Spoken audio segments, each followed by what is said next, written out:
Experts say get ready for a boom in farmland. Values are going up by double digits as the food crisis worldwide gets worse. Earlier we spoke with Bradley Metzger with CresaPartners Chicago. So since 2010, farmland values in the Midwest are up between 7 to 18%, depending on the state. Right. But is there any danger of farmland values being the next real estate bubble? There's always risk. However, I don't see it being a bubble. Unlike the past real estate bubbles, you can always build homes, you can always build commercial properties. You can't build land. So I don't really see it as being a bubble. The risk is the commodity prices drop, the revenues from the farmland go down, and therefore the real estate values would go down. But I don't see it as being a bubble, no. Now, there's actually a shortage of farmland right now? We're losing about 3 million acres of croppable land a year in the United States alone, 50 million worldwide. So the supply is definitely going down while the demand is significantly going up. And why are we losing this land? It's urban sprawl originally. Development has slowed down, so that's slowed down. You've got industry, our transportation networks, and government restrictions. They're limiting the ability to utilize some of the land to kind of eliminate erosion, and erosion is another big problem. Now, there is big money being poured into farmland right now. There is. We're talking hedge funds and large banks starting to buy up this farmland. Correct. Is that right? Individual investors, and the more accessible the investment into the farmland is, the more money is going to be pouring in there. Right now, there aren't really any publicly traded type investment tools. However, there are a few companies that are trying to put together farmland REITs, and once the investment in the farmland becomes more accessible, I think it'll continue to drive up the farmland. So who else then is buying up farmland? Oh, interestingly, foreign governments, and we don't necessarily think about that, and it's not really making front page news, but foreign governments like the wealthy foreign nations like the Mideast countries, the oil nations, China, India, that don't have the productivity in their own country, they have security risk of being able to feed their people. We're addicted to oil. They have a crisis of being able to feed their people, and they're trying to find opportunities to buy up land.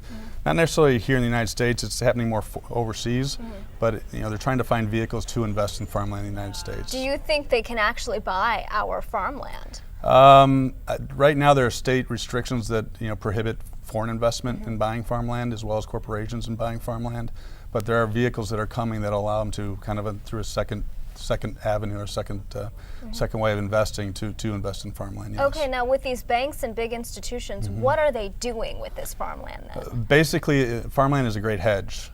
Traditionally, it's a hedge against inflation. I think since the 1800s, it has appreciated as inflation goes up. 90–95% of inflation, it will appreciate.